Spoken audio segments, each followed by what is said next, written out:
presentamos Notas de Elena para la escuela sabática.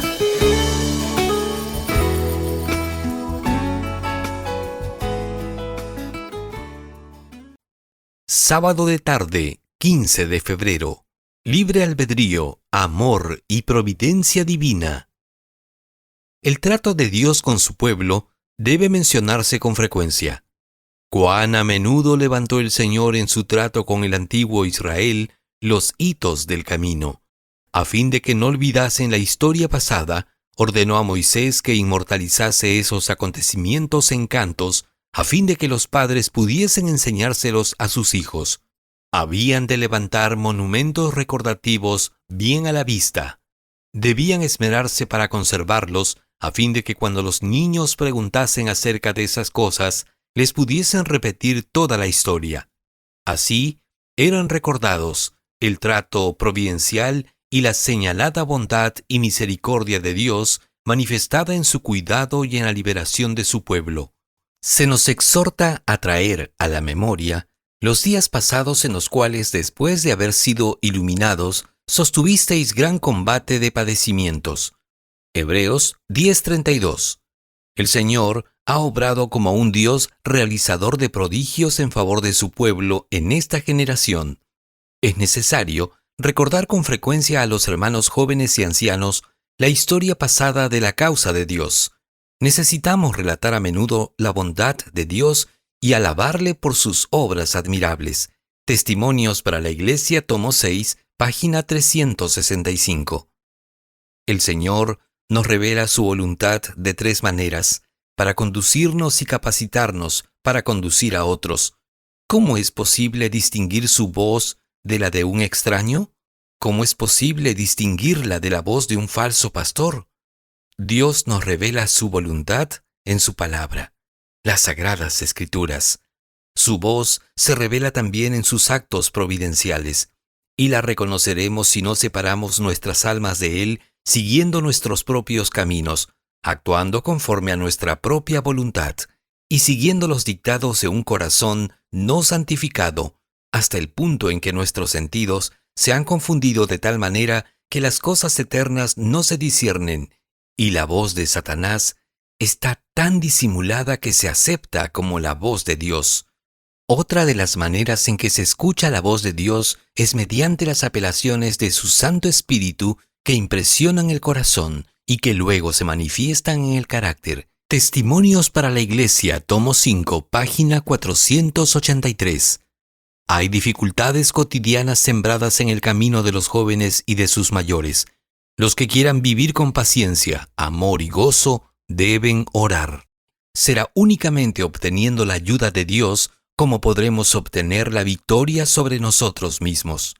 Cada mañana, consagraos a Dios con vuestros hijos. No contéis con los meses ni los años, no os pertenecen. Solo el día presente es vuestro. Durante sus horas, trabajad por el Maestro como si fuese vuestro último día en la tierra. Presentad todos vuestros planes a Dios, a fin de que Él os ayude a ejecutarlos o a abandonarlos según lo indique su providencia. Aceptad los planes de Dios en lugar de los vuestros, aun cuando esta aceptación exija que renunciéis a proyectos por largo tiempo acariciados. Así, vuestra vida será siempre más y más amoldada conforme al ejemplo divino, y la paz de Dios que sobrepuja todo entendimiento guardará vuestros corazones y vuestros pensamientos en Cristo Jesús. Filipenses 4:7. Testimonios para la Iglesia, tomo 7, página 44. Domingo 16 de febrero. Nuestro Dios soberano.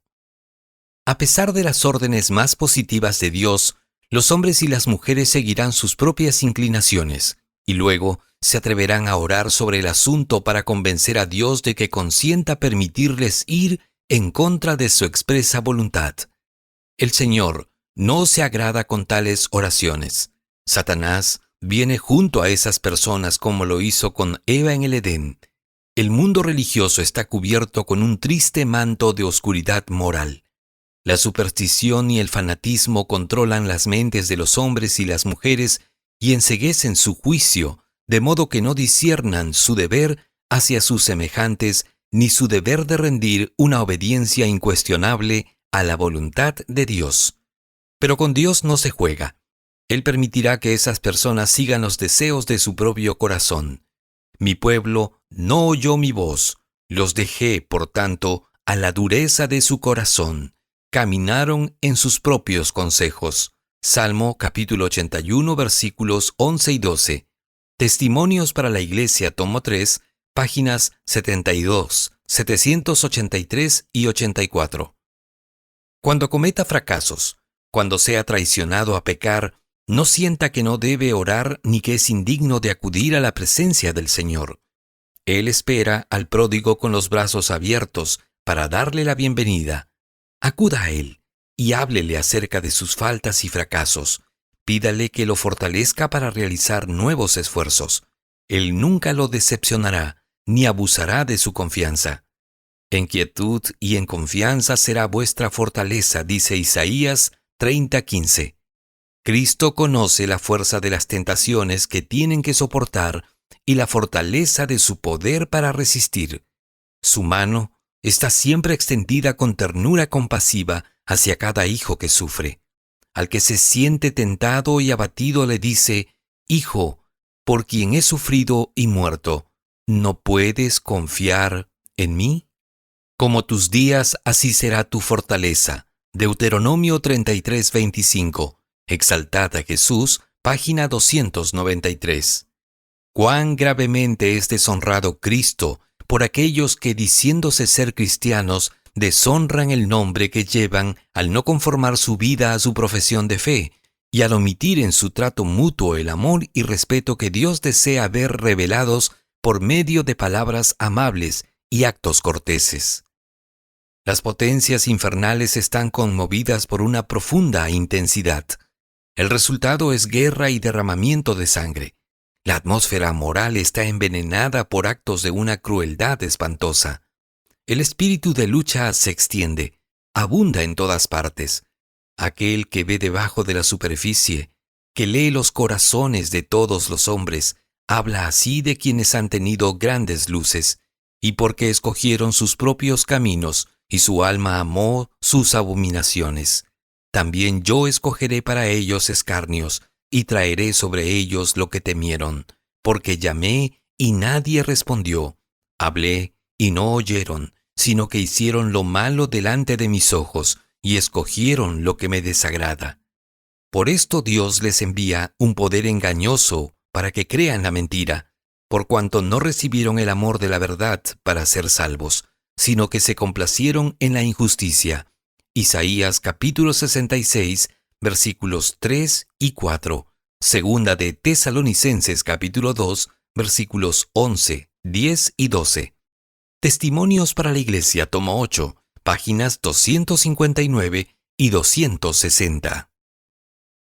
Lunes 17 de febrero.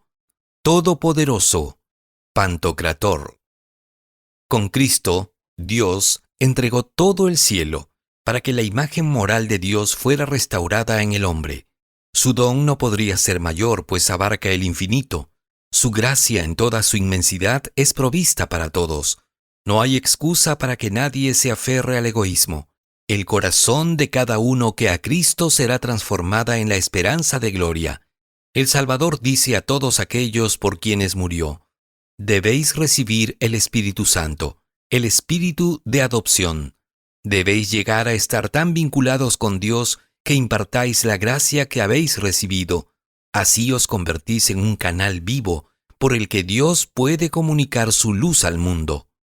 Dios no puede aprobar nuestra obra mientras tenga un hilo de egoísmo.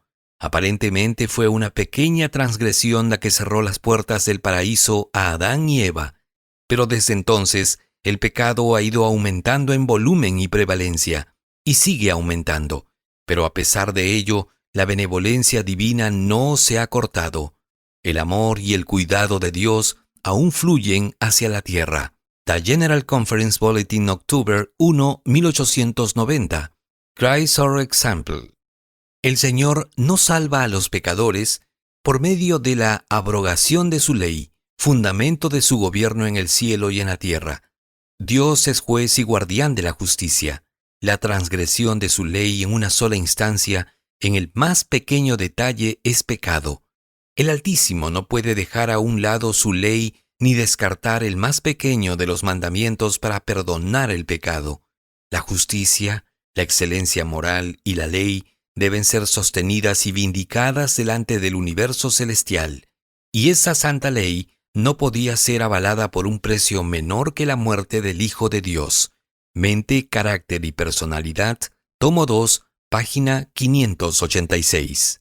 El Señor ve que la oración está mezclada a menudo con mundanalidad. Los hombres oran por aquello que satisfará sus deseos egoístas, y el Señor no cumple sus pedidos en la manera que ellos esperan. Los pone a prueba, los lleva a través de humillaciones hasta que vean más claramente cuáles son sus necesidades.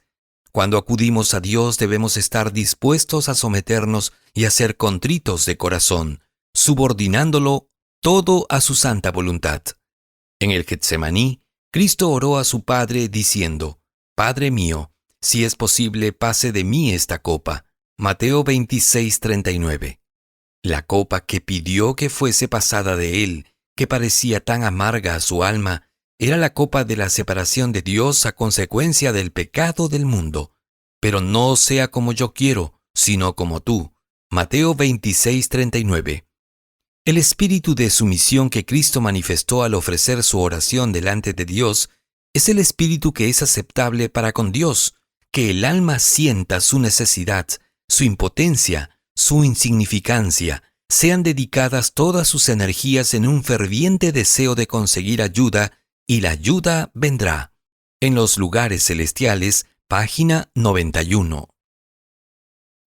Martes 18 de febrero. Amar a Dios.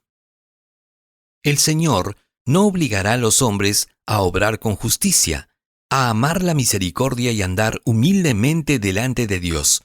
Pone el bien y el mal ante los instrumentos humanos y establece claramente cuál será el resultado de seguir el uno o el otro.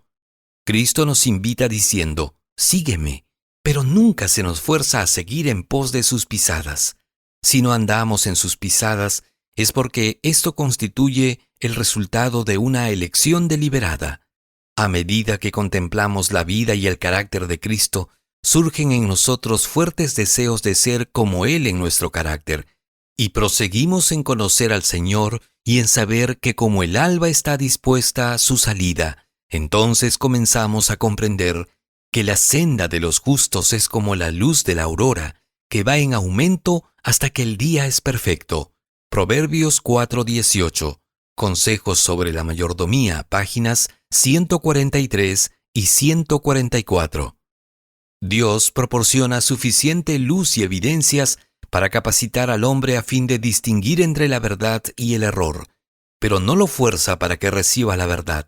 Lo deja en libertad de elegir el bien o el mal. Si el hombre recibe la evidencia que es suficiente para guiar su juicio en la dirección correcta y elige el mal una vez, lo hará más fácilmente la segunda vez. La tercera vez se apartará de Dios aún con mayor avidez y elegirá estar del lado de Satanás, y continuará en este proceder hasta que sea confirmado en el mal y crea que es verdad la mentira que ha fomentado. Su resistencia ha producido su cosecha. La elección que hagamos en esta vida será nuestra elección para toda la eternidad. Recibiremos o vida eterna o muerte eterna. No hay un lugar intermedio, no hay un segundo tiempo de gracia. Se nos exhorta a vencer en esta vida como Cristo venció. El cielo nos ha proporcionado abundantes oportunidades y privilegios, de modo que podamos vencer como Cristo venció y nos sentemos con Él en su trono. Comentarios de Elena G. de White en Comentario Bíblico Adventista del Séptimo Día, tomo 6, página 1112. Ha empeñado su palabra. Las montañas podrían desaparecer y los collados podrían temblar, pero su amor no se apartará de su pueblo, ni se quebrantará el pacto de su paz. Se oye su voz que dice: con amor eterno te he amado. Jeremías 31:3. Con misericordia eterna tendré compasión de ti. Isaías 54:8. Cuán asombroso es este amor, que Dios condescienda a quitar toda causa de duda e incertidumbre del temor y la flaqueza humanos, y tome la mano temblorosa que se levanta hacia Él con fe, y nos ayude a confiar mediante renovados motivos de seguridad, y ha confirmado su promesa. Por lo cual, queriendo Dios mostrar más abundantemente a los herederos de la promesa la inmutabilidad de su consejo, interpuso juramento. ¿Qué más podría hacer nuestro Señor para fortalecer nuestra fe en sus promesas? Parcialmente en A fin de conocerle, página 261. Miércoles 19 de febrero. Voluntad divina ideal y correctiva. En Inglaterra, poco antes del tiempo de Wesley, muchos afirmaban que Cristo había abolido la ley moral y que los cristianos no tenían obligación de observarla, que el creyente está libre de la esclavitud de las buenas obras. Otros, que también sostenían que los elegidos no pueden ser destituidos de la gracia ni perder el favor divino, llegaban a la conclusión aún más horrenda de que sus malas acciones no son en realidad pecaminosas ni pueden ser consideradas como casos de violación de la ley divina y que en consecuencia los tales no tienen por qué confesar sus pecados ni romper con ellos por medio del arrepentimiento. Matt Clinton and Strong, Cyclopedia Art Antimoniums. Por lo tanto, declaraban que aún uno de los pecados más viles, considerado universalmente como enorme violación de la ley divina, no es pecado a los ojos de Dios, siempre que lo hubiera cometido uno de los elegidos. Estas monstruosas doctrinas son inspiradas por el mismo Espíritu Maestro, por aquel que hasta entre los seres impecables de los cielos comenzó su obra de procurar suprimir las justas restricciones de la ley de Dios. El conflicto de los siglos, página 265. La parábola de los labradores infieles muestra claramente que los judíos persistieron en sus deseos ambiciosos hasta que el amor y temor de Dios se apartaron de ellos.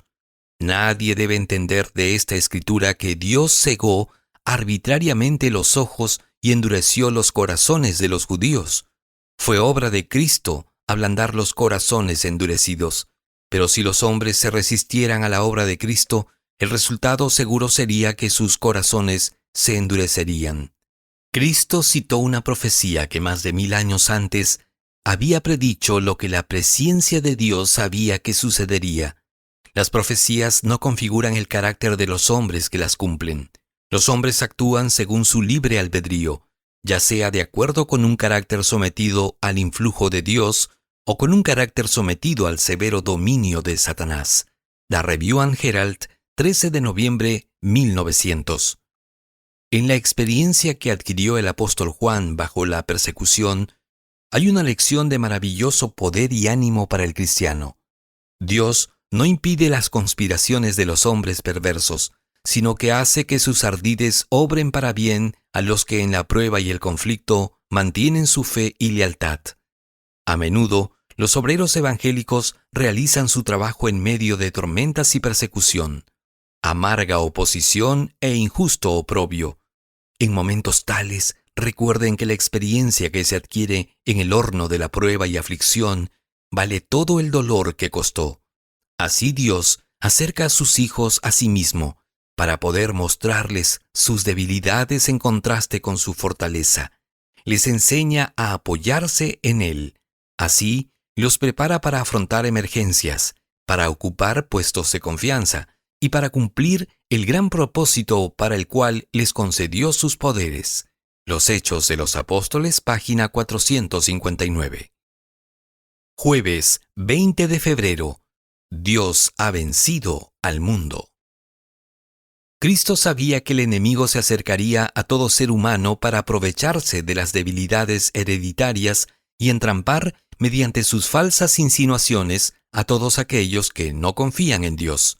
Y recorriendo el terreno que el hombre debe recorrer, nuestro Señor ha preparado el camino para que venzamos. No es su voluntad que seamos puestos en desventaja en el conflicto con Satanás. No quiere que nos intimiden ni desalienten los asaltos de la serpiente. Tened buen ánimo, dice, yo he vencido al mundo. Juan 16:33. ¿Por medio de qué venció él en el conflicto con Satanás? Por la palabra de Dios. Solo por medio de la palabra pudo resistir la tentación. Escrito está, dijo, y a nosotros nos son dadas preciosas y grandísimas promesas para que por ellas fueseis hechos participantes de la naturaleza divina, habiendo huido de la corrupción que está en el mundo por concupiscencia. Segunda de Pedro 1:4. Toda promesa de la palabra de Dios nos pertenece. Hemos de vivir de toda palabra que sale de la boca de Dios. Cuando nos veamos asaltados por las tentaciones, no miremos las circunstancias o nuestra debilidad, sino el poder de la palabra. Toda su fuerza es nuestra. El deseado de todas las gentes, páginas 98 y 99. Estas cosas os he hablado, dijo el Salvador, para que mi gozo esté en vosotros y vuestro gozo sea cumplido. Juan 15:11. La tarea de vencer no es una tarea triste. Significa comunicación con el cielo. Podéis ir a Dios en oración. Podéis pedir y recibir. Podéis creer, apoyando vuestra desvalida alma en Cristo. Esto significa que la humanidad puede obrar la voluntad y los caminos de Dios. La humanidad y la divinidad se combinan para este mismo propósito. Permite que las profundas aguas de aflicción vengan sobre nuestra alma a fin de que podamos conocerle y a Jesucristo a quien ha enviado, a fin de que podamos experimentar un profundo anhelo de corazón de ser limpiados de contaminación y que salgamos de la prueba más puros, más santos, más felices. A menudo entramos en el horno de aflicción, con el alma oscurecida por el egoísmo, pero si somos pacientes bajo la prueba decisiva, saldremos reflejando el carácter divino. Cuando su propósito en la aflicción divina se haya cumplido, exhibirá tu justicia como la luz y tu derecho como el mediodía. Salmo 37:6. Parcialmente, en los lugares celestiales, página 281. El poder de Cristo ha de ser el consuelo, la esperanza, la corona de gozo de todos los que sigan a Jesús en sus conflictos, en sus luchas en la vida. El que ciertamente sigue al Cordero de Dios que quita los pecados del mundo puede exclamar mientras avanza: esta es la victoria que ha vencido al mundo, nuestra fe. Primera de Juan 5:4. ¿Qué clase de fe es la que vence al mundo? Es la que hace de Cristo vuestro Salvador personal. La fe que, reconociendo vuestra impotencia, vuestra completa incapacidad de salvaros a vosotros mismos, se aferra del ayudador que es poderoso para salvar, como de vuestra única esperanza. Es una fe que no se desanimará, que escucha la voz de Cristo que dice: cobrad ánimo, yo he vencido al mundo, y mi fortaleza divina es tuya. He aquí, yo estoy con vosotros siempre. Parcialmente en A fin de conocerle, página 167. Viernes 21 de febrero, para estudiar y meditar.